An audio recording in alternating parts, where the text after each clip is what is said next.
listeners, denizens of the craft nation, those who call themselves crafties, those who have been with us since the beginning, since the very dawn of the great idea. The one podcast to rule the arena. The one podcast that could keep CovertGoBlue coming back every week. Crafties, it is time for the final episode. My name is Arjuna, I'm one of your hosts. We're joined today by regular returning co-host, CovertGoBlue. You thought this was going to be a somber podcast, but actually, we have a ton of fun lined up for you today. How is it going, CGB? Someone cut onions in here? The hell? You told me you were doing that already? What can you see on the horizon? we get singing Happy Morning CovertGoBlue. Why do the white gulls call? Hi. Some people might not know, because the statistics tell me that only about 30%, did you know this, who click on our episode actually stay till the end. Did you know this? Brutal. Some might not know, because if they didn't listen to the end of last week's podcast, the title that I'm sure is going to be on this one is not clickbait. This is, in all likelihood, the final episode of the Arena Craft podcast. And we are going out with, hopefully, some good feels and vibes for all of you, trying to do right by the fans. Always a driving factor in my life to do right by the fans. So this is one last Arjuna Awards. But I thought before we do the awards, maybe we could give people a little context if they wanted it, up front. Why are we sunsetting the show? What's going on? Yeah, indeed. So I think to answer that question, we need to understand the context of both CovertGoBlue and my kind of arc over the past couple of years. So I'll say this. I started this podcast because I felt like there was an underserved niche. And that was people who were playing MTG Arena, presumably a number of them new to Magic, who didn't really have content tailored for them. I always wanted to make a Magic podcast, but I felt like it's a pretty saturated space. I mean, if you go and look at, if you tried to tally the total number of podcasts in the MTG category, you just probably wouldn't even be able to find them all. There's so many podcasts out there. I learn about new Magic podcasts basically every week on Twitter. And I'm like, wow, I should have been listening to that one all along. So, so I was waiting for an opportunity to do something unique or something original, or to find an audience that hadn't been served in the Magic space. And that opportunity came along with Arena. And after the platform being out for probably a year, I just realized that no one was really making content for it. And so I started doing it. So that was how the show originally came about. And then, probably 4 or 5 months into making the show, the pandemic hit, which was kind of it was perfect for anyone really getting into Arena. It was perfect for me really getting into content. There was just a lot of time sitting around the house, not doing very much, a lot of time to brood, a lot of time to think about the meta game, a lot of time to work on the podcast and grow a community. And so that's what I've really focused on in the last couple of years, is doing so. And I won't speak too much for CGB's side of it, but I think when CGB and I met, this is what I feel like, CGB. I feel like you were going along and your graph started to go up, right? And I feel like I met you right here. And then it was so, Yes, so my graph is now a very erect skyscraper. Indeed. a titan of industry, if you will. Yeah. And so, so I feel like CGB had probably a little bit more time in his schedule as well. And basically, it was a good thing. We had we had a good time together making content. But what happened since then, I got a job. And before then, I've been working from home. I've been working freelance. I had a lot of time on my hands. And I got a job which is fairly demanding and asked me to travel a lot. And so that's part of it. My time is a lot more dear now than it used to be. Um, and, COVID it's not over, but there are a lot of mask mandates lifting. And basically, I'm just getting out a lot more. Um, Meanwhile, I know that you, CGB, have a ton of other things going on.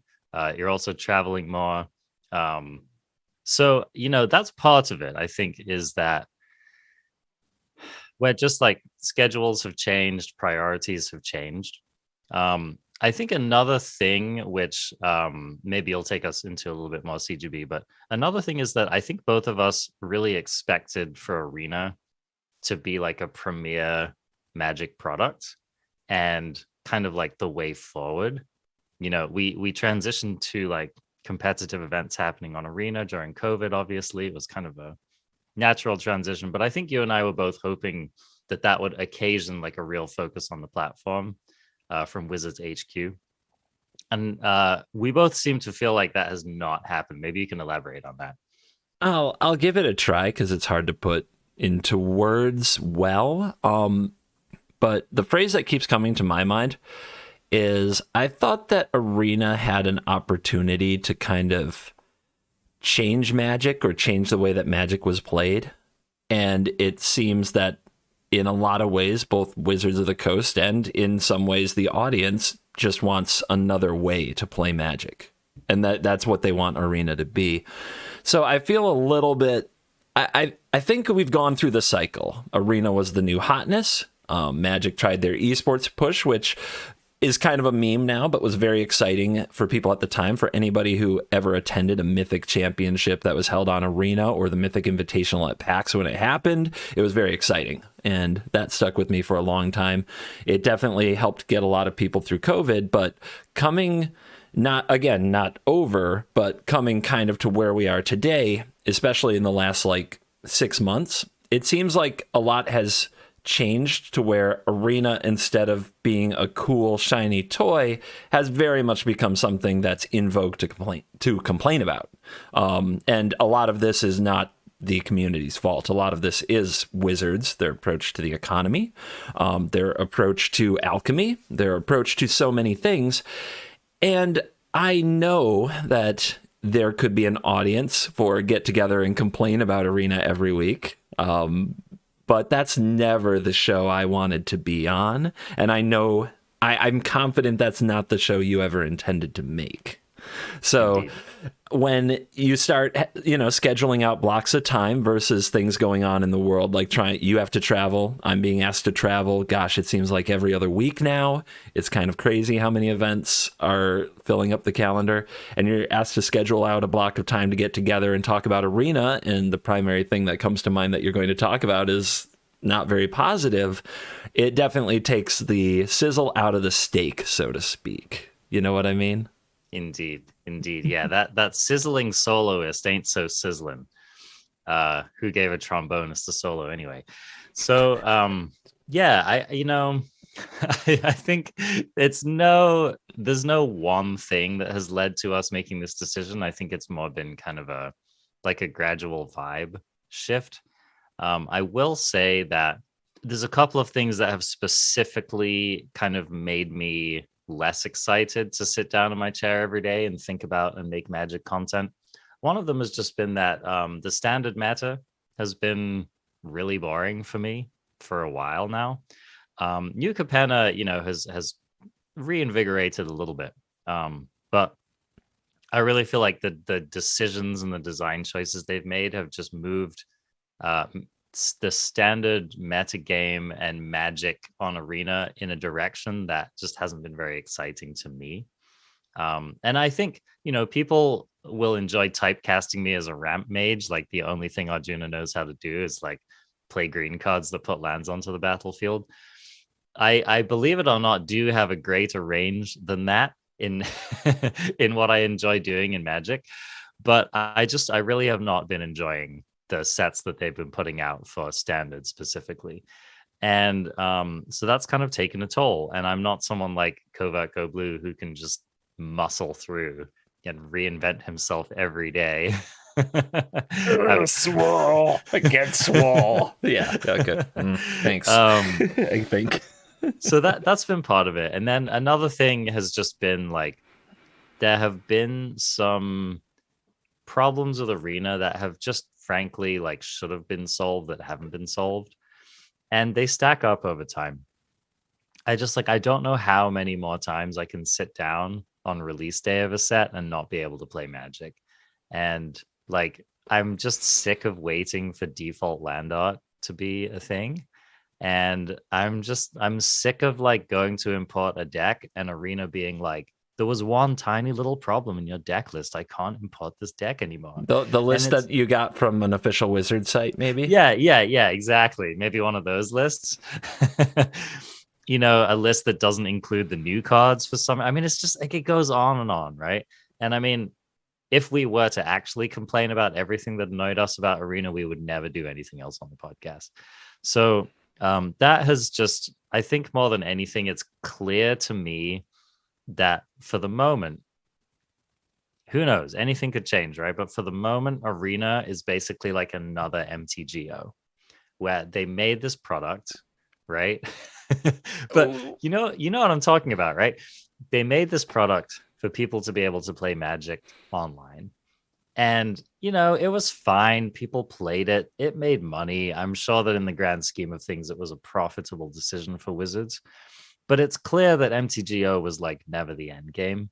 And over time, it has just become this platform where they support it.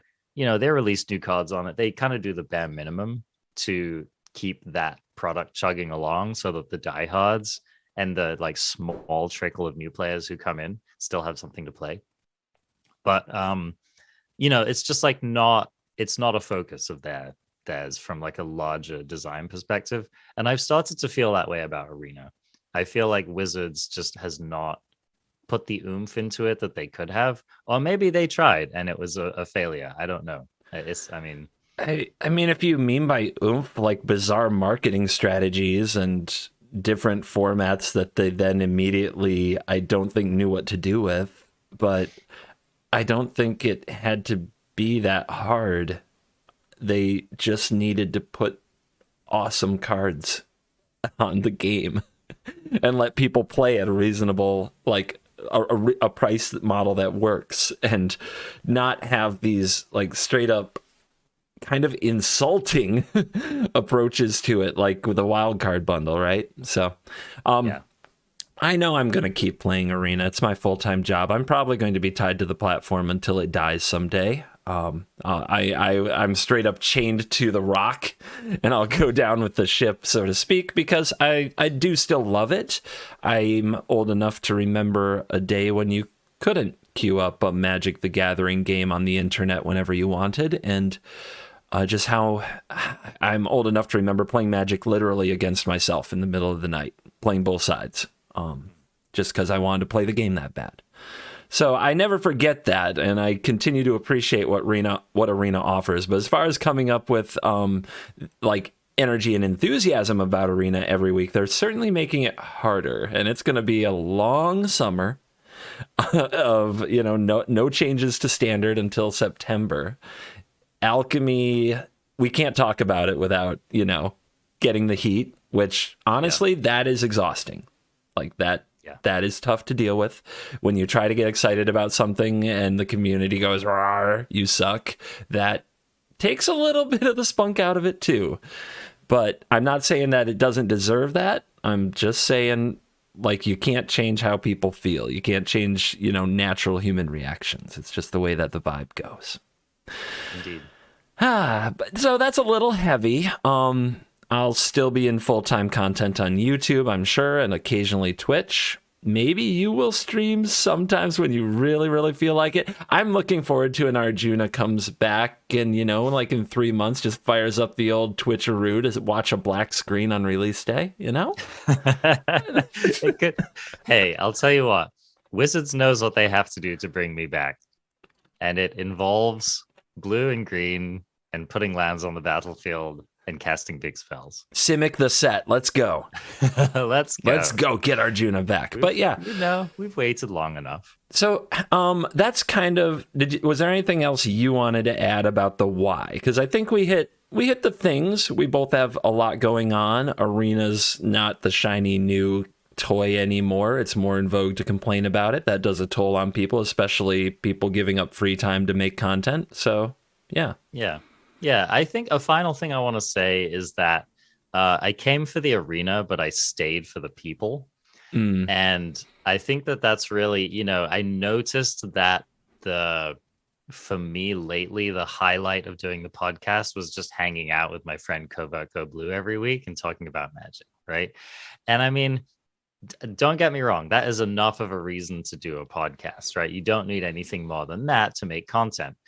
But at the same time, I just felt like if I kept going, the quality of the product would start slipping. And I feel like it already has in a couple of subtle ways that perhaps not everyone notices. And so, that's another thing. Like, I don't ever want to do anything half-assed in my life. I don't ever want to make a product that I'm not proud of.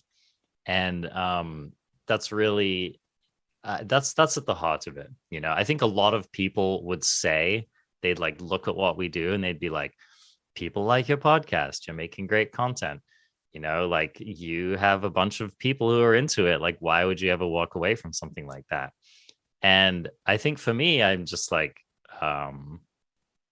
I need to, if I'm going to work on a sustained creative project, I really need to feel the drive and I need to feel the fire. And if it's not there, then I need to re-examine what I'm doing. And so this is also opening the way for me to do other creative projects, which I'm very much looking forward to, and which you, the Craft Nation, may end up hearing about someday. Yeah, so don't give up on the Discord just yet. There might be some announcements, is what you're trying to say? Keep following on Twitter?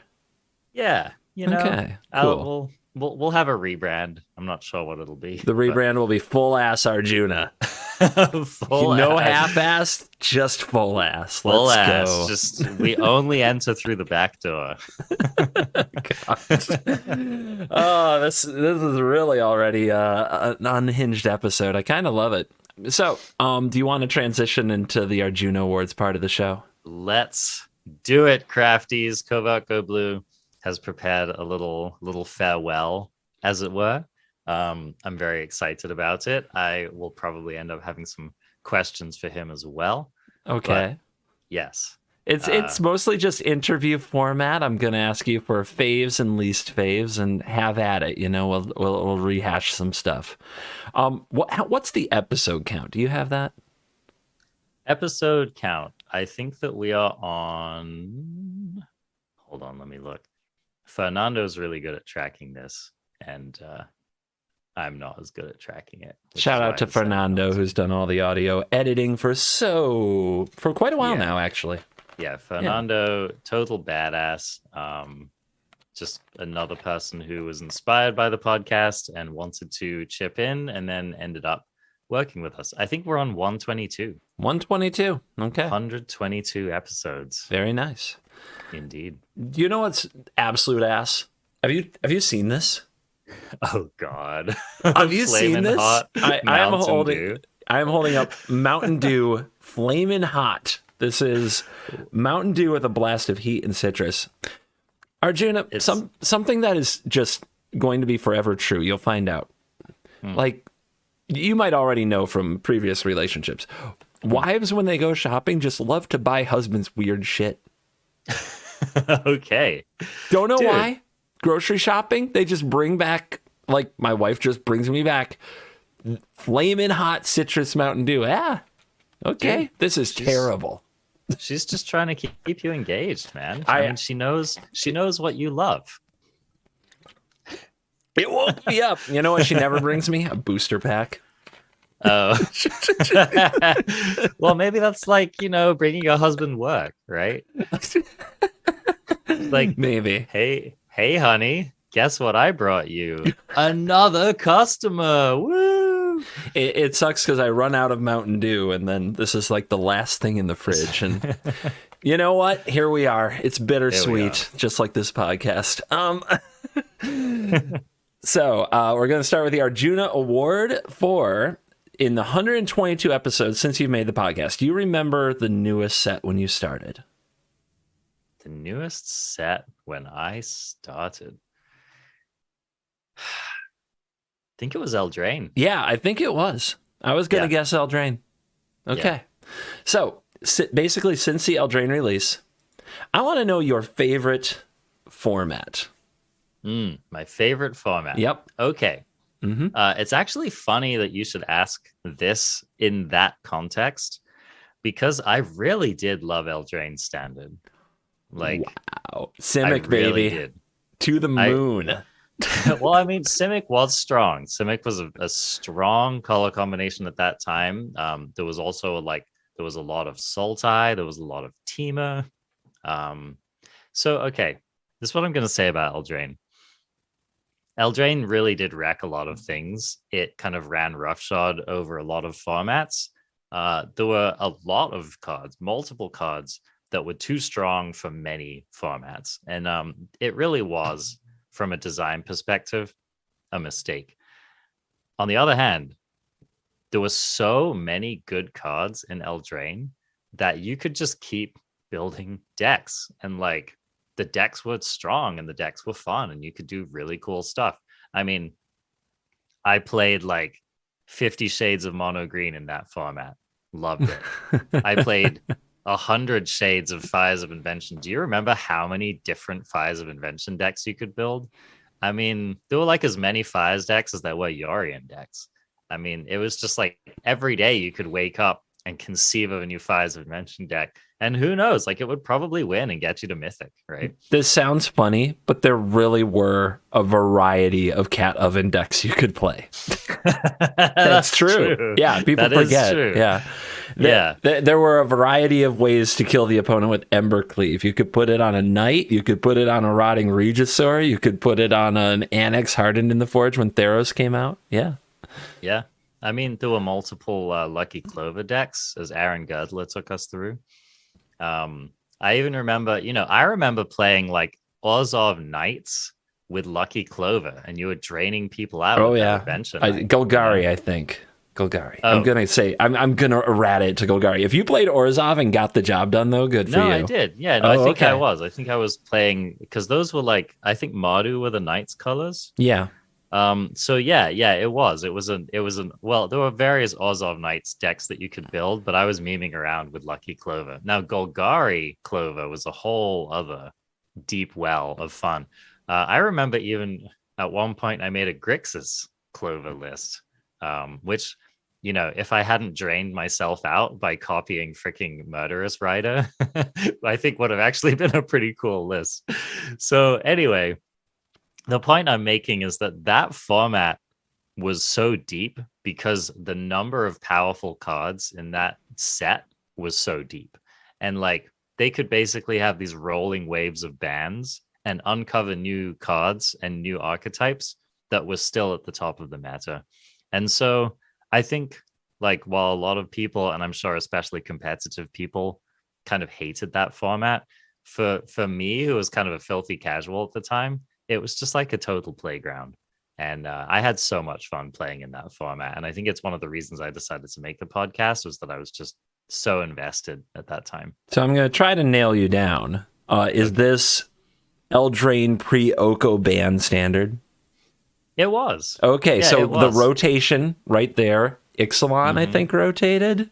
Something like that. One of the weakest sets in Magic history left. Dominaria, I believe, rotated there. So it was Ravnica. It was Ravnica and Throne, and M20. M20 as well. Okay, which was also a busted set. Absolutely busted. You have to remember, Oko Field was still legal in Standard. Golos, let's go. Oh, Golos. Yeah, sorry. Oko is just overlaid. No. It was Oko. It was Oko Field, because you'd elk the Golos and move on. You had to hit your opponent's Golos. That's what it was. Yeah. So yeah, I mean, it was a busted format, but it was a fun format. And I don't know, I just felt it's when you have a bunch of busted decks fighting each other, it can actually be really fun. Oh, it's exciting. Yeah. But what they didn't quite account for is the millions of games that Magic players play. And some people literally just wake up and grind some Magic and go to bed. And that's like, it's like so much of their life. And they become very loud voices of, okay, this was wrong. This overshadowed everything in all these formats. And we're sick of it now because we play like X many hours a day and it's really hard.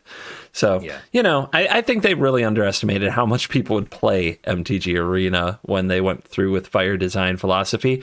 But I think that very few people talk about or acknowledge or mention what you've mentioned here, which is like those first games are really fun before you drive it into the ground. It's really fun. Yeah, and I mean, there were a lot of really interesting decks at that time, and they were busted, but I hated them and whatever. But like, I mean, you always hate something, right? There's always a groaner, right? There's always that like, there's always that get under your deck aggro deck that you hate. There's always that like go over the top of your deck control deck that you hate. There's always that other deck in the meta built around some busted card that you hate. I mean, that's just Magic, right? There's always Mill. Yeah, there's always Mill somewhere. And I mean, it's like, I don't know, like people hated Oko. Maybe it's that I was a Simic mage. I never hated Oko that much. I found ways to beat Oko. I found ways to build new decks with Oko that I enjoyed. Again, it's one of those things where like, if you were like a top tier gamer, you saw a very narrow band of the meta that was playable, and that was probably frustrating to you. But I do remember even like a lot of top pros said that even though it was a narrow format, the gameplay was very interesting. And I remember like, I think I was watching like a Huey Jensen match. It was like a Pro Tour match of an Oko mirror.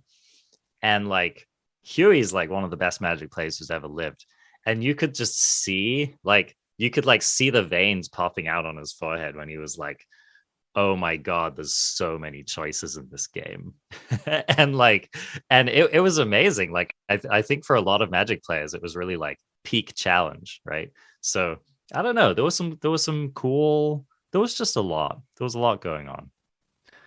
All right. Not all sunshine and rainbows, because we need to let out a little salt on the way out the door. Most hated format. Oh God, this one's easy for me. This recent pre-New Capenna standard format is a runner-up. Okay, Kamigawa standard. Yes, Kamigawa standard. Ooh, okay, wow. I love the Kamigawa set. Think it's amazing. One of my favorite draft formats of all time. Some of the coolest cards I've ever printed in Magic, and that standard has been so dismal.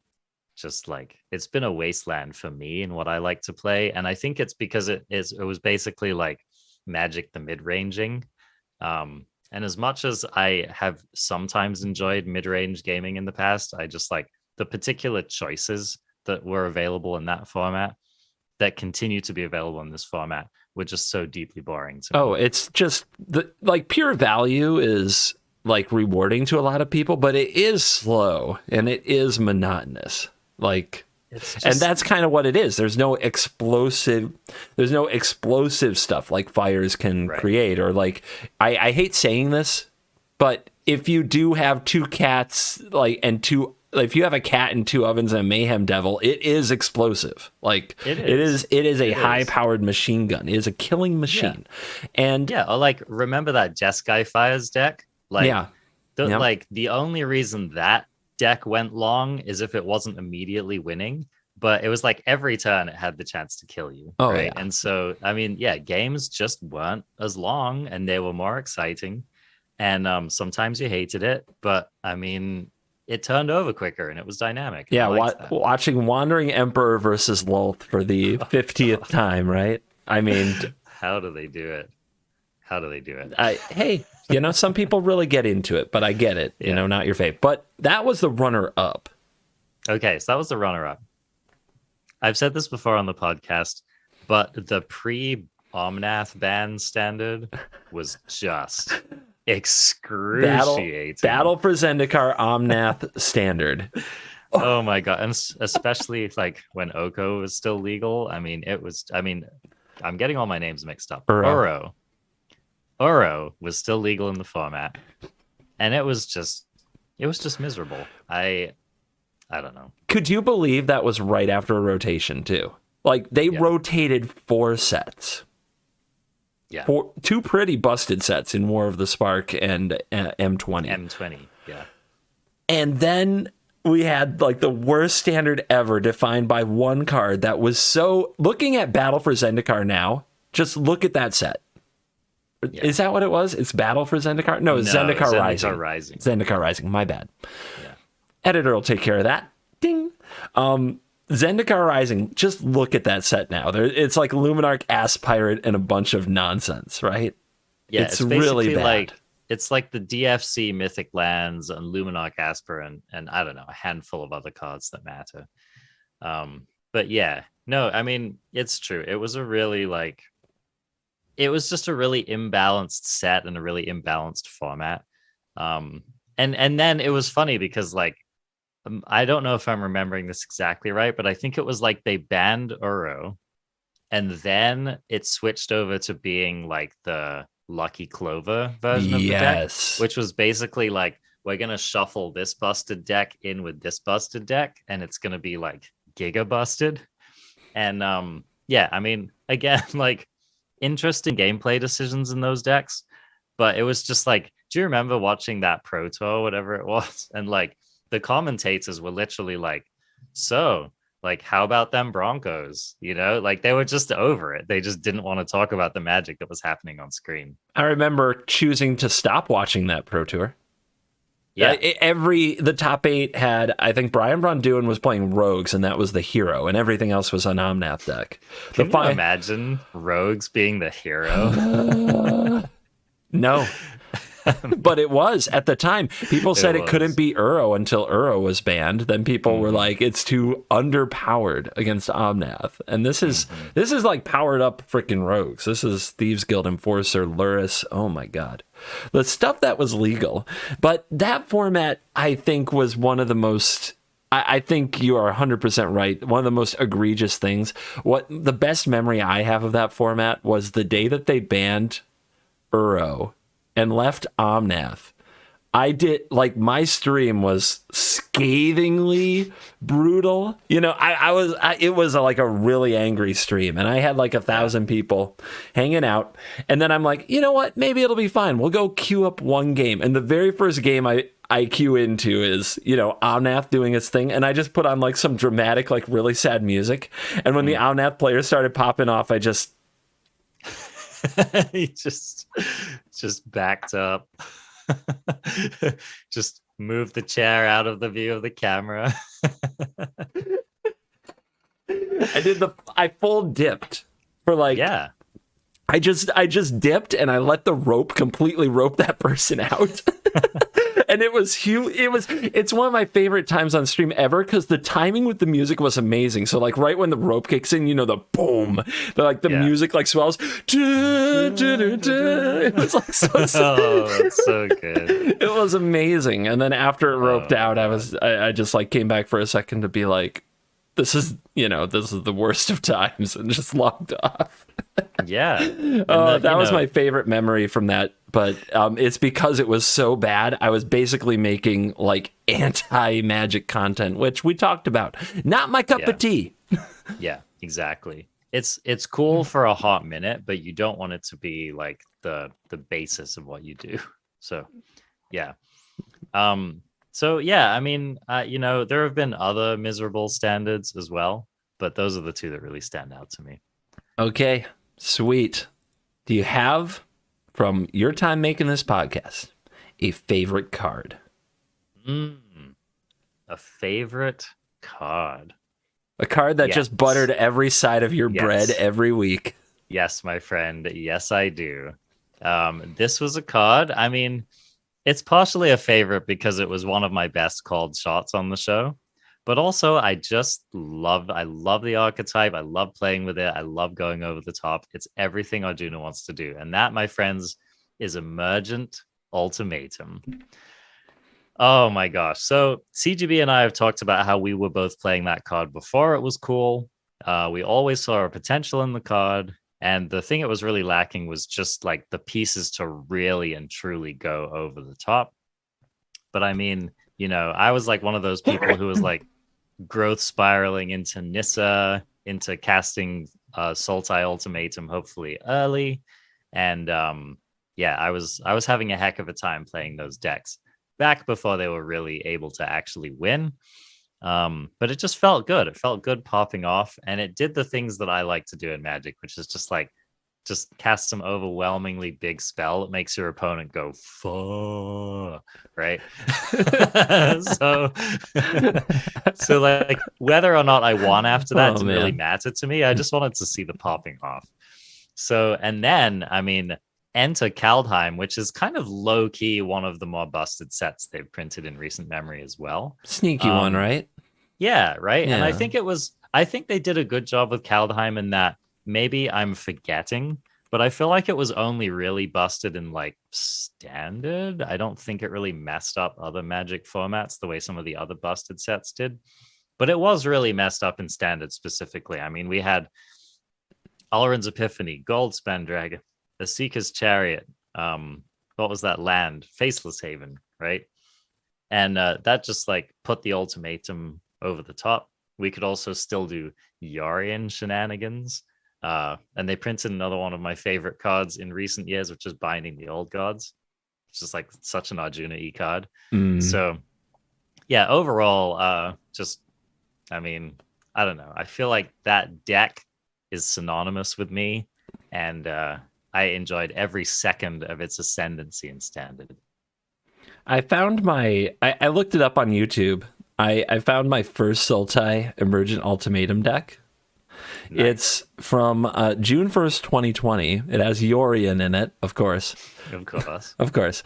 I mean, this deck has 4 Arboreal Grazers and 4 Risen Reefs and 4 Leafkin Druids and 4 Growth Spirals. It has a like Questing Beast and Yarok. Wow. I'm trying to like see this Yarok? Whole list. Yeah, Yarok the Desecrated. It's just like every good Sultai card. I that with Risen Reef, I guess, you need that 5. Check out these hits for Emergent Ultimatum I was running. Command the Dreadhorde. Thought Distortion. Ooh, yeah. Spark Double. Of course. Okay. End Raise Forerunners. Yup. That and Spark Double, and they're just dead a good amount of the time, I guess. Agent of Treachery. Oh no, that card was still in the format? All right. Dude, just that card alone being in the format, the deck should have been competitive. I guess so, but remember we were cheating it out with Luca at the time. This is June 1st, 2020. This is peak Fires Luca. But I think that's, oh my gosh, that's really funny. Wow. That was like my first take on the build. And then in November, I got another one here. If it makes noise, I'm sorry. Nope. Okay, we dodged the noise this time. In November, we got another one. This is post-rotation, but this is before Kaldheim. So the hits are, we'll just do the hits. Shark Typhoon, 4x of those. Nice. Boon of the Wishgiver. Draw 4? Yeah. Nice. CGB all the way, baby. Massacre Worm. Kogla the Ape, the Titan Ape. And Kiora Best the Sea God. Yep, classic. And Thorn Mammoth. Thorn Mammoth. Brawl card. Classic brawl card. Like this is the nonsense you could play, and this was a top 1000 Mythic deck that I ran. But I mean, this was the nonsense before Alrund's Epiphany broke it, and I mean, honestly, this was just good fun, to be honest. Indeed. Yeah. No, indeed. Yeah. I mean, those are just cards that are fun to resolve, regardless of what else you're doing, right? Yep. So yeah, I love the card. I think the power level on Emergent Ultimatum is exactly right. Obviously, when other busted cards are in the format, it can push it too far. But I think it was a I think it's a perfectly designed card, in my opinion. The constraints were right. It forces you to build this kind of weird, top heavy, kind of rampy, but somewhat reactive deck. And I don't know. I just like I continue to play it in historic, where like trying to get the opponent as close to dead as possible the turn you cast it is a challenge. And yeah, I don't know. I think it's a beautiful card. I really do. Just don't print extra turn cards, or don't print even monocolor extra turn cards while it's legal. And it wouldn't have been like, it might have had moments of being the best deck, but wouldn't be oppressive. Like that's pretty easy. Come on, guys. All right. All right. I think I might know the answer to this based on your standard format question, but most hated card. Most hated card. I mean, okay, if I said Omnath, it would probably be true. But here's the thing. It was kind of like I almost just noped out so hard of that format that I didn't actually hate Omnath. It was just kind of like I knew it was going to be gone, you know? It was like this storm will blow over and then whatever. So I think my most hated card has to be something else, like a card that I've just played against day in and day out on the ladder that has just induced so much rage for me. I gotta say, I don't know if this is top of the list for me when all is said and done, but Elite Spellbinder has just... I had a feeling. Oh my god, that card is so good against the things I like to do, which is basically casting cards that cost 4 or more mana. That card has wrecked me so hard. And like, this is the thing I hate, CGB, is your opponent develops their board and they do this and they do that, and you like come up with a plan and you're going to do the thing and it's going to be fine. And on the last possible turn, they slam the Spellbinder and they mess you up. And that damn you, Paulo. Just I do well and truly hate that card. Yeah, I can agree with that one. Now, maybe we touch on some of this already, but I still love going over it. Favorite deck. Favorite deck. I can think of a few Arjuna candidates for this particular Arjuna award. Mono green in a number of builds comes to mind. Emergent, really did love that deck. Emergent Ultimatum definitely comes to mind. Sultai Ultimatum, that comes to mind. The various Teamer Adventure style of decks have to be contending, battling back and forth in your head right now. Cyclone Summoner Simic Ramp 2022 has to be, it's got to be fighting for a spot, So what do you think? Yeah. Oh, that's a tough question. That is a really tough question. Favorite deck? A 60 or 75 you would play for the rest of your life. I think, okay, that Cyclone Summoner deck was probably the deck that I had the most brain chemicals, pleasure chemicals firing when I was playing that deck. It was just so much fun, and I so enjoyed the puzzle of making that deck work in the meta game. So I think it probably has to go to that deck. I will say that no deck made me think the way Teamer Adventure did. And that was one of the reasons I enjoyed playing that deck so much. No deck forced me to plan so many turns ahead and forced me to come up with so many unconventional lines in order to win a game of Magic. And so, I think that, that will always be a deck that was near and dear to my heart. I think I have there are a couple of decks that I, played or brewed that didn't quite get there. They weren't quite good enough, which were also just favorites of mine.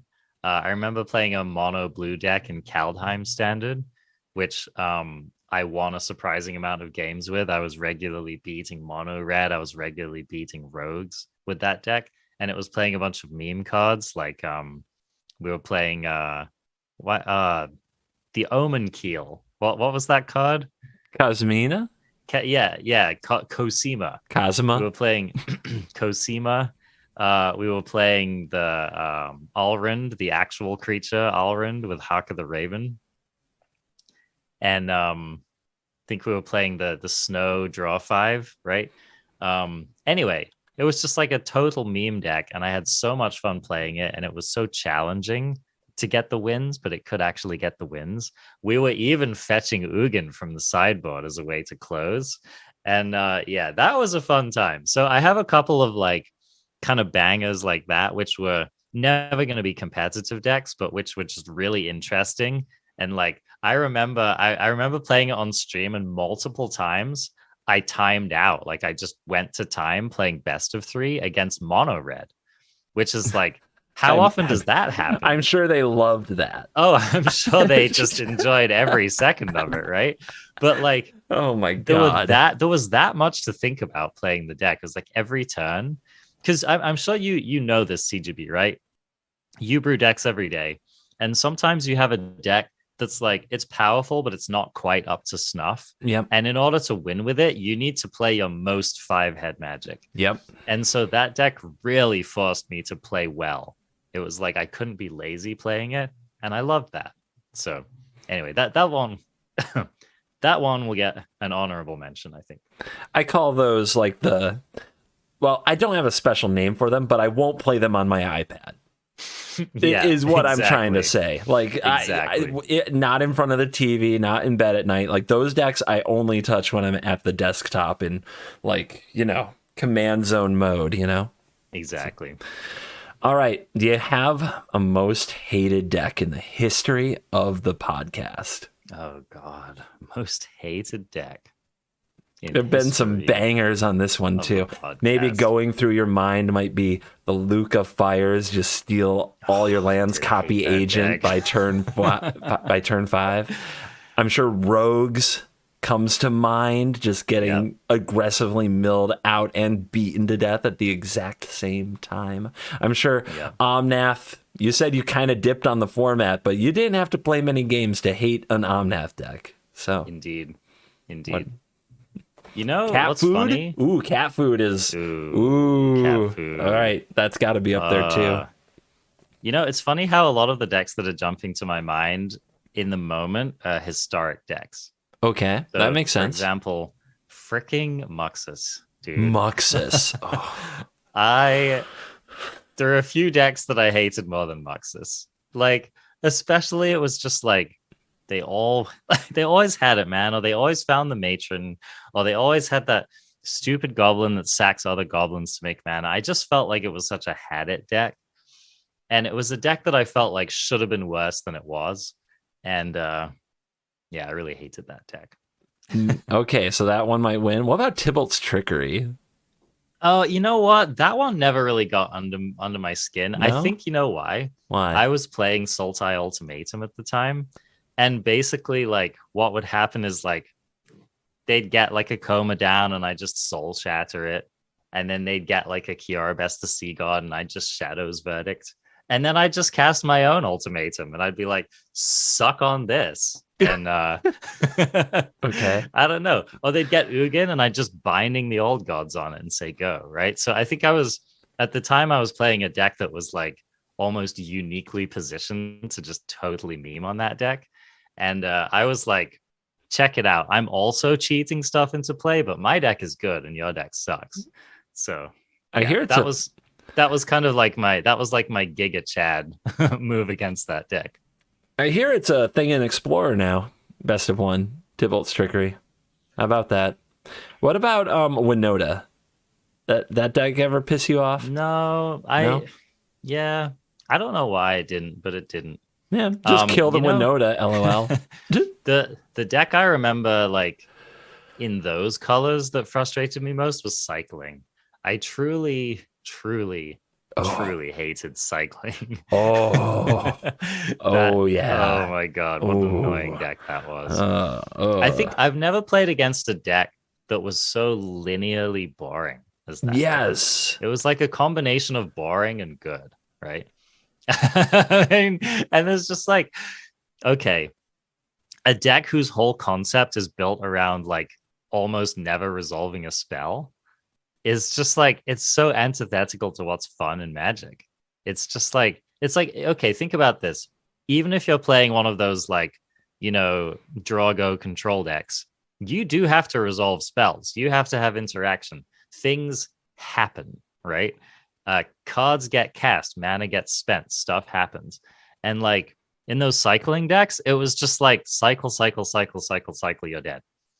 It was like who thought that was fun? Like, who thought that was a cool idea? Who at Wizards was like, what'll really get them coming back? I don't know, man. I agree with all of that. I really do. Bolshevism. Oh, this next one's a banger. You're going to love this. Okay. The people at home are going to love this. Arjuna Award for the worst card that CGB likes. Oh God, the worst. You're card welcome that CGB likes. If you have some nominees, you're welcome to name them. Wow. You know what's funny? I'm sure there are a billion of them, but I'm having a hard time thinking of some of them right now. Let's see. The worst card that CGB likes. A few. Okay. I would nominate a few. Okay. Right near the top of the list, Yorion has to be a nominee. You know what? Yorion made its way into my heart. Oh, that's beautiful. Yeah. Okay. I mean, okay. Here's the thing. Yorion, I still maintain, was a trap most of the time, but I'm not sure that I would call it a bad card. Right? Okay. Yeah, maybe I should clarify that these cards, that I like them way more than I should, or something like that. Okay. The 4-mana counter spell that shuffles stuff back into your deck. Devious Cover-Up. That could be a nominee. That is definitely, yeah. Is Coma a nominee? Did you ever really like that card? Did I? I sure had it in some decks, didn't I? You know what? Okay. This is funny because I wanted to say Hullbreaker Horror. Yes. Which is not a bad card. we went to task on Hullbreaker Horror. We had some battles about that. Yeah. I got that one really wrong. That might have been my biggest miss overall on the podcast. I don't know. Storm the Festival's got to be up there. Oh man, he will always dagger me with Storm. The thing about Storm, I think I'd have completely let it go and been like, yeah, it's probably not as great as I thought it was. But you like full circled. You love this card now. It has ended up being my most played, hated card. So nice. Yeah, by a long shot. I can't get off it, man. Here's the reason though. Okay, unless people think that I'm like just a total memer or like a complete idiot or something. Well, I probably am that. But that card really is still one of the best things that you can do in Green Ramp. And like, if we'd had any other options, I probably would have shied away from it. So I was forced, Crafties. I was forced into it. Mm-hmm. I mean, yeah. So yeah, can you some others that I don't know if you liked these cards, but I played them way too much would be like Maze Mind Tome, stuff like that. Fine. That card was fine. You know what's funny? I still think of you as being like the what was it? Sunset Revelry? Was that the card? That's a card I still play. Yeah, I still think that card's bad. So let's put that one on the list. Okay, does it win the award? Does it win the award? The award goes to. I think it does win the award because it is the CGB-ist card that I still think is a bad card. So yeah, let's go with that. Sunset Revelry. Love it. Okay. Put the stamp on it. All right. Fave bit from the podcast. We've done what you might call bits. Yes. We've gone the extra kind of silly mile for the content in the past. Do you have a favorite bit from the cast? All right. So Gas or Ass is always going to be close to my heart. That was a recurring gag that I always enjoyed. I actually do like one of my favorite bits was the whole like I think Storm the Festival was the best example of it, where it was just a running gag that kept coming up. Coma, of course, was another one. Yeah. I'm trying to think. There were a couple of other cards that we famously disagreed on and daggered each other about. they're not jumping into my mind right now. I think one of my favorite bits, I was probably one of your least favorite bits, was Arjuna like says a bad card's going to be good, and then CGB disagrees, and then it wins a tournament. Oh, come on. That's not a bit. That is not a bit. I feel like after time, like I started just calling shots on random cards because I was just hoping they'd come back around. Okay, fine. The I'm right, CGB's wrong bit is the favorite. Big shocker. You know what it's like? It's like going all in on meme coins and then them getting there and then being like, suck it, you know? Yeah, I was right, mother. I was right, bitches. Yeah, if I'm going to keep lording Storm the Festival for all eternity, I guess I have to take my daggers as well. Gotta take your lumps. Do you remember any of these bit cards that you took a shot on that won events? Yeah, so there was that team pumping card, the Anthem. It just gives your team +1/+1. I don't remember. It was a white card. Rally the Ranks? No, it wasn't. I think it was like a crusade. God. I'm blanking. It's an enchantment? Yeah, it's an enchantment. It was in the same set as Bazari Ket. What? I don't remember what this was. It wasn't McKindy Stampede or no, but it wasn't Rally the Ranks. I'm pretty sure it wasn't Rally the Ranks. It was another anthem. Okay. It's like anyway. That card won a tournament. Oh, there was also Storm. The flyer that scries that's cheaper when you cast an instant or sorcery. Stormwing Entity. Stormwing Entity. Okay. Yep. I'll take a little stab on that one. take a shot, a body blow right there. That was truly a card that was horrible in standard, but just happened to win a tournament one weekend. You would also take flyers on just like the draft cards, like seize the spoils. That's a card, right? And it's like, okay, that's not a card. And then Vadric like somehow does a combo with it, and you're like, I'm the greatest. I knew it the whole time. I called it 9 months ago. That card would win something someday. And it's so stupid. Oh man. You miss all of the shots you don't take, CGB. I guess so. Yeah, that's why, guys, I'm talking directly to the Crafty Nation. If you ever ask yourself why some of our set reviews were 3 to 4 hours reading all kinds of weird draft cards, it's because Arjuna was exactly this. He wanted to take all the shots he could to someday throw it right in my face. And that's why those episodes were 4 hours long. Oh my god! My biggest victory there was that deal 5 red spell that makes I was about to mention that card, Soul Seer. Soul Seer, yes. Yeah, it's seared right here on my soul. Oh my gosh! I still see it burning through that T-shirt, CGB. The worst part is I have to play these cards. Like when the meta just somehow breaks in some stupid way that suddenly this is the card, it does the thing, you've got to kill Heliod with it or what the hell ever. You're like, okay, I guess I'm gonna play this card or Juna's gonna dagger me for it this week on the podcast. Maybe he'll never find out. I had a good run with red burn spells. I remember you weren't as high on Frostbite either. That's true. And I was like, no, Frostbite's going to be a thing. The other one I remember is the uncounterable 4 damage burn spell, where I was like, yeah, this card's going to see play. And you were like, nah, I don't think it will. Heated debate. And saw play for exactly Goldspan Dragon. Like one of in a couple decks. Dude, it was a player, man. It was a player in like. This is what I'm talking about. Dude. I'm gonna miss this. Wait. I'm pretty sure that card wasn't that card in like the Pro Tour winning. What was it? Yuya. It was in Yuya's Pro Tour winning deck, right? Yuta Takahashi. Was it Yuta? Sorry. Hold on. World. I'm getting my names mixed up. MTG World Championship deck list 2021. Let's go. Right here. Let's find out. Fact check. Did Heated Debate win the frickin' championship? The World Championship in front of the world. Oh my God. I can't believe I'm doing this. Yuta Takahashi. Is it Dragons? Is there at least one copy of Heated Debate?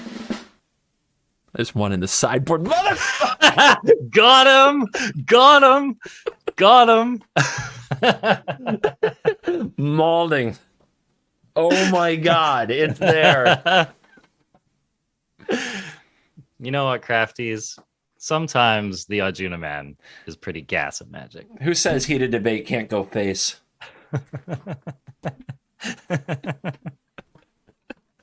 Victory! He's still getting me. I can't believe this. This is why you keep me around, CGB. This is why you keep me around. I'm gonna miss this. Oh. And while we're on the topic, the adversary, the green adversary. What about it? You said it was a garbage card no one would ever play. It is. And Paulo Vitor, Dama de Rosa, and I think Seth Manfield both ended up playing that card in a Pro Tour. Seth did not play it. Oh, Seth didn't. No, wait. Hold on. Sam Putty. We'll confirm. Sam Putty played We'll it. confirm. Seth, a gamer of true culture, epic 5-head, best ever, did not play it. So I have that going for me. But maybe world champion at the time, Paulo Vitor Dama de Rosa, might have ran one freaking copy in his mono green deck. Yeah, he did. It was probably terrible. No, too. no. The bet for that one. What was the bet?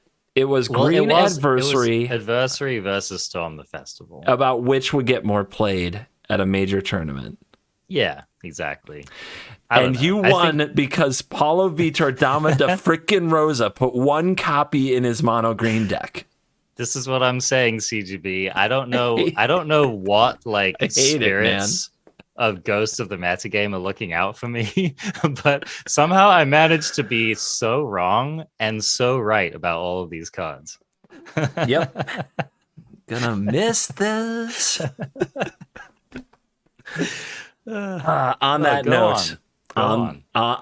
note, this is gonna be a fun one. Favorite CGB-ism. Favorite CGB-ism. Wow. I mean, that's one of them right there. It's the whole, for those listening at home, crafties, it's the whole, who, me? CGB puts his fingers together and just posts all innocently in front of the camera. I bat my eyes. It was such a good time. I mean, later crafties ended up being like your signature of the show. It was your sign off, which I don't know. It's like the show now feels incomplete without that at the end of it, right? Aww. So that was really a stamp that you put on the show. I think another thing that I loved, it's not really an ism, but it's just like the face that you made when I read a card in a set review that was just like beyond unplayable in your opinion. And it was, it was like CGB's version of like the blinking guy meme, right? It's just like it was like a combination of like trying to still pretend that you respect me and and also like realizing that the next 1 to 3 minutes of your life is just completely down the tubes. And then I'm just sitting here going, yep, that's a card. And you're like, yep. Unplayable. Anyway, moving on. Yeah. Yeah. So yeah. And you know what? I would say that no one understands the extent to which you are a troll, CGB, but that's actually not true, man. Anyone who's followed your stream understands the true depth. But I will say you are one of the most multi-dimensional trolls I've ever met in my life. And I have to give you props for that. Thank you. I think I'm really going to enjoy this next one. I'm ready. Least favorite CGB-ism. Least favorite CGB-ism. So this is the problem, right? Is that you really, CGB, you're so good at doing the whole love to hate thing, right? That like my favorite CGB stuff is also my least favorite CGB stuff. It's like whenever I'm playing, okay. This is a funny thing about you, CGB. Side note. No one has ever beaten me more on the ladder without being the person playing me than you. I feel like my actual match win rate against you when we've played games of Magic has been, I don't know what it is, but it's enough that I can respect myself at night. Oh, it's good. You won our heads to heads. Yep. Yeah, although I think you handed me that one. But anyway. But I don't think I've ever lost to anyone else's decks more than I've lost to your decks on the ladder. And so I don't know if that's a CGB-ism, but like, I know for a fact there are listeners relating to this right now. Like, could he please just stop making these just terrible decks that I don't want to play anymore? Yeah. I also, for whatever reason, I think your deck choice style tends to be good versus my deck choice style. You know, I'm over here trying to like storm the festival into a completely unbeatable board state, right? And you're like the only person in the entire freaking metagame playing Devastating Mastery. Like, WTH, man. I'm like, get out of my game, dude. I'm just trying to enjoy some Magic. So yeah, that's my most hated CGB-ism is like Devastating Mastery. That card can shove it, dude. Perfect. Perfect. You never let me down. All right. The final Arjuna award that I have on this list. Do you have a favorite moment from the podcast? Oh boy. Favorite moment. Mm-hmm.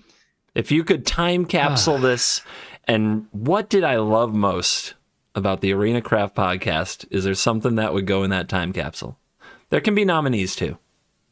Yeah, I mean, it's so hard for me to pick one, so I'm just gonna throw out a handful of them. Okay.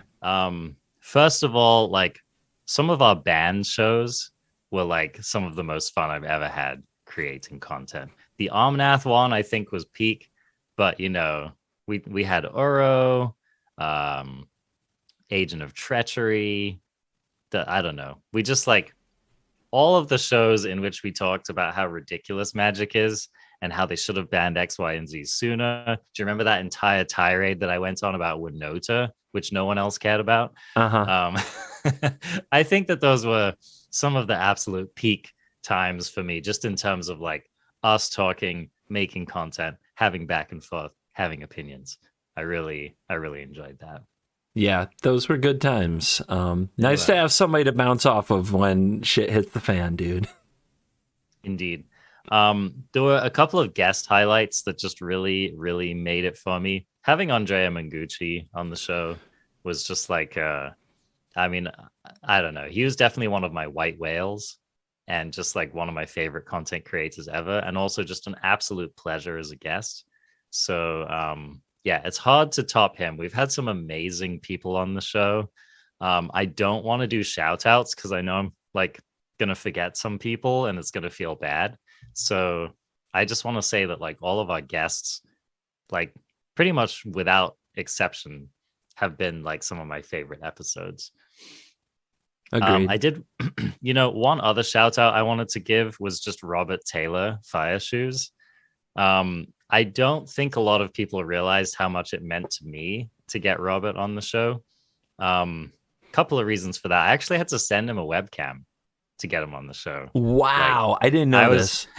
I was committed. Wow. I was like, no, like we're getting Robert on the show. There were various hurdles that we had to overcome. but I just like I've been a huge fan of Robert's for a long time. And Robert, if you're listening to this, you've made a difference in my life, and really, really loved having you on the show. So that was like just a very personal appreciation there. All Let's right. see other things.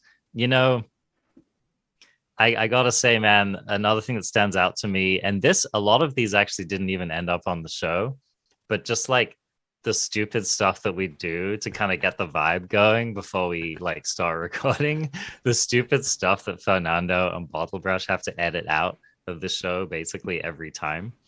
Yeah, man, that's like that's a part of the show that is like a behind the scenes pleasure that yeah, it's special. You mean I'm just not an ultimate troll in real life? Oh man, I could say some really nice things about CGB right now, but I Nah. think that would he doesn't want that. Nah, spoil No. the mood. I will say, but I'm gonna go on record.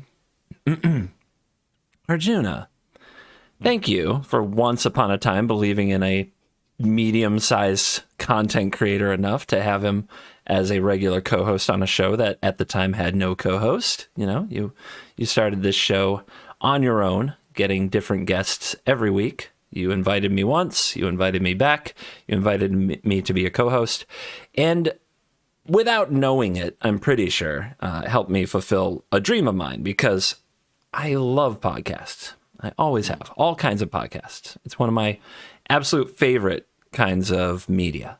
I don't it's like hard for me to remember my first podcast, but there definitely hasn't been a week that's gone by where I haven't listened to podcasts, and there often have been weeks where not a day went by where I didn't listen to a podcast in some form.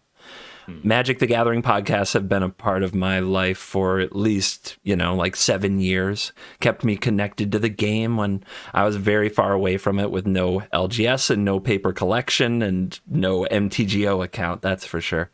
And I always wanted to be on a podcast, and I always hoped it would be something I could be proud of, where we made content that people did enjoy and got to talk about all the crazy things that Magic brings, and especially tying it to MTG Arena, which at the time was the new shiny toy, the new product, and all the absolute wild formats that we've gotten to cast through.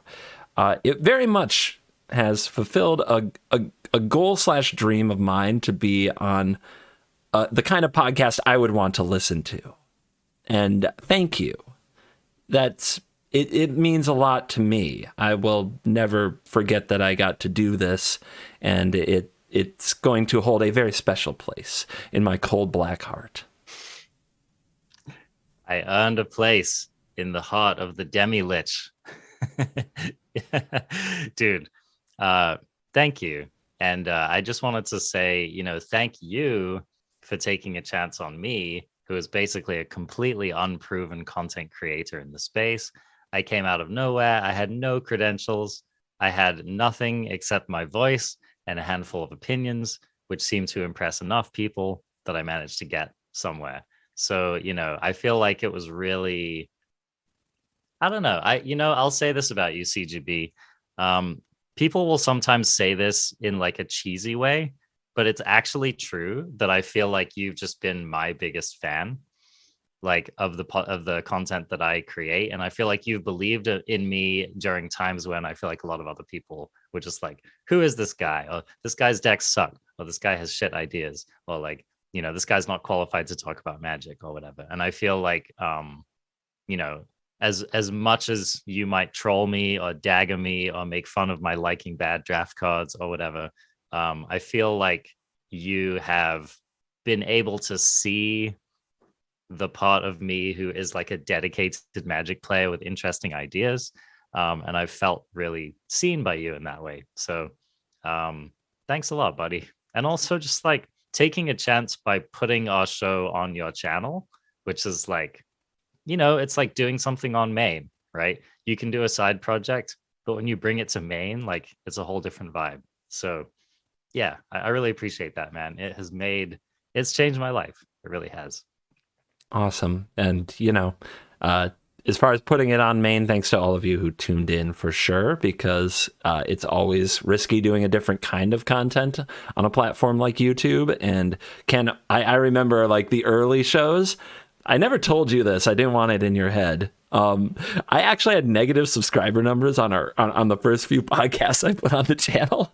They'll show you like the plus minus subs. I'm like down subscribers. It's like, I still think, I thought throughout, and I always will, that the podcasts are valuable content. Like this kind of long form discussion is something that more people should at least try to experience. It fits into so many wonderful places, whether it's in the car or while you're working on something else. But at the same time, you can pick up ideas and perspectives from other places that you might find useful or entertaining, or at the least, you know what you disagree with. So I love this show. I've absolutely enjoyed it. Thank you very much to everybody who is watching on YouTube and everybody listening. And big thank you to Arjuna. You're the man. Thank you. Thank you. Yeah, I wanted to give a shout out to all the members of the Craft Nation. A lot of people will say this, but like I really believe that our community is one of the nicest and most supportive that I've seen in the Magic space. It was always clear to me that like a lot of the haters that I would get, especially like in the comments on CGB's YouTube channel, it felt like people like dipping into the community and being like, this guy sucks, and dipping out. But like for anyone who's actually been committed in the Craft Nation, like I felt like basically nothing but positive vibes. I also just like wanted to thank everyone who stops by the stream. Like I'm a very infrequent streamer, and like it's probably frustrating to try to follow me on Twitch for that reason. And so like the people who are like still sub to me on Twitch, even though I go live like once a month sometimes, like you're the real OCs, the real original crafties, as it were. So I've just felt like incredible support, and I don't know, I just like I couldn't have asked for more, really. This show like exceeded my expectations in pretty much every way. And it's a cool thing that we've all created together. And I just think it's like, I don't know, how often can you say that? Like, how often can you like look at something that just exists on the internet and be like, wow, that was a spontaneous culture that just sprang up and hopefully made some people's lives better, especially during like what will be remembered as one of the hardest times in recent history. I believe we did a show every week during that time. I think we did. I think we actually made it pillar to post on that one. Yeah, I think we missed one, but it wasn't because we didn't record a show. There was like some other reason. Anyway, yeah. During the lockdown, we'll call it. Yeah. The lockdown. So yeah. Yeah, man. I don't know. I don't know if I have an elegant way to take us out of this. But I just wanted to, in conclusion, say that I still love Magic. Me and Magic aren't going anywhere. I'm still going to be playing. I'm probably still going to be lurking in CGB's streams and trolling and, making comments on Twitter and all that kind of stuff. So, please reach out to me if you're a member of the Craft Nation and you have a Simic deck that you need some feedback on. Send it my way. I'll try to help you out. I'm now a world traveler, go all over the world for my work. And so let's hang out. Let's play Magic together in Prague. Let's play Magic together in Zurich. Nice. Let's play Magic together in Mexico City. I want that. Yeah, so follow on Twitter or join the Discord. Kind of your last chance to do it. If you're on YouTube, go click the link below on the Discord. But yeah, go follow Arena Craft Pod on Twitter. Yeah. Okay. Arena Craft Pod. I'm probably going to change that. I think follow it. I need to go my own way. I understand. I need to strike out with my own brand. We'll see what that ends up Go follow it before he changes it, Crafties. Get on it. Hurry. It's about to change. Yeah. Links in the description. Let's go. Indeed. All right. Well, I'm gonna say my outro now, and then I'm gonna hand it over to you, CGB. Crafties, be courageous. Play the decks you want. Fear not for the net deckers. Eat your Wheaties every morning. Be undaunted. There will always be a new day in the arena. And with that, CGB. Later, Crafties.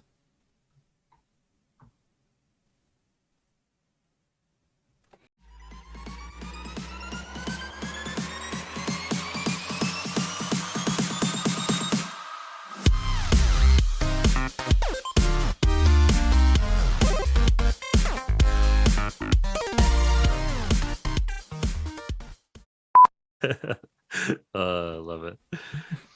All right. Covert, go yourself. Control, go yourself. I had changed my name to Covert, go yourself. That's your alternate persona. Dude, I love it. Sounds way better than Covert, go heal. Go heel. Oh man.